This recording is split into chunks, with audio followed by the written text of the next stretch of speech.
காக்கைகளும் பாம்பும். முன்னொரு காலத்தில் ஒரு ஆலமரத்தில் 2 காக்கைகள் வசித்து வந்தன. ஒரு பெரிய பாம்பு தங்க இடம் தேடி வந்து அந்த மரத்தின் அடியில் உள்ள ஒரு பொந்திற்குள் நுழைந்தது.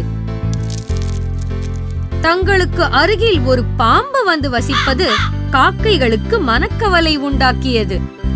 பாம்பு காக்கை குஞ்சுகளை தின்றுவிடும், ஆகையால் ஜாக்கிரதையாக இருங்கள் என்று நண்பர்கள் எச்சரித்தனர்.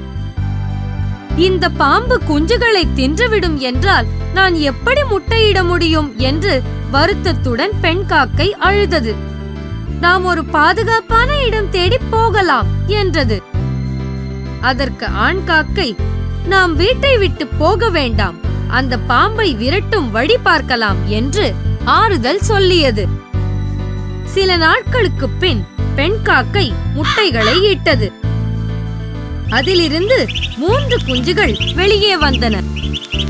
காக்கை குஞ்சுகளின் கீச் கீச் சப்தம் கேட்டு மரப்பொந்திலிருந்து பாம்பு மிகவும் மகிழ்ந்தது.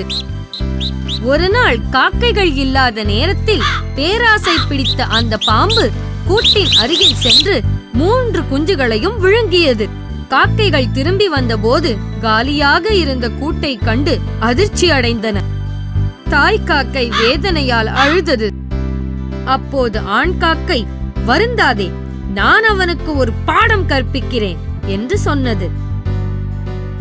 ஆண் காக்கை ஒரு குள்ளநரியின் யோசனை கேட்டு சென்றது. ஆண் காக்கையின் கதையை கேட்ட நரி ஒரு உபாயம் சொல்லிக் கொடுத்தது. நதிக்கரையில் ராணி குளிக்கும் இடத்திற்கு சென்று அவரது வைரமாலையை எடுத்து வந்து பாம்பின் புற்றில் போட்டுவிடு என்று காக்கையிடம் சொன்னது. குள்ளநரி சொல்லித் தந்தபடி ஆண் காக்கை வைரமாலையை கொத்திக்கொண்டு பறந்தது. ராணியின் வைரமாலையை கொத்திக்கொண்டு காக்கை பறப்பதை கண்ட சேவகர்கள் பின்னால் ஓடிச் சென்றனர். காக்கை அந்த மாலையை ஒரு பாம்பின் புற்றுக்குள் போட்டதை கண்டனர். ஒரு குச்சியை பொந்திற்குள் விட்டு மாலையை எடுக்க முயற்சி செய்கையில் குழப்பமடைந்த பாம்பு சீறிக்கொண்டு வெளியே வந்தது.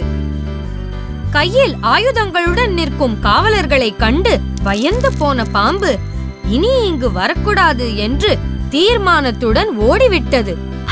தங்கள் எதிரி விரட்டிவிடப்பட்டது கண்டு காக்கைகள் மிக மகிழ்ச்சி அடைந்தன. கூர்மையான புத்தியும் தந்திரமான திட்டமிடுதலும் ஆபத்து சமயத்தில் உதவி செய்யும்.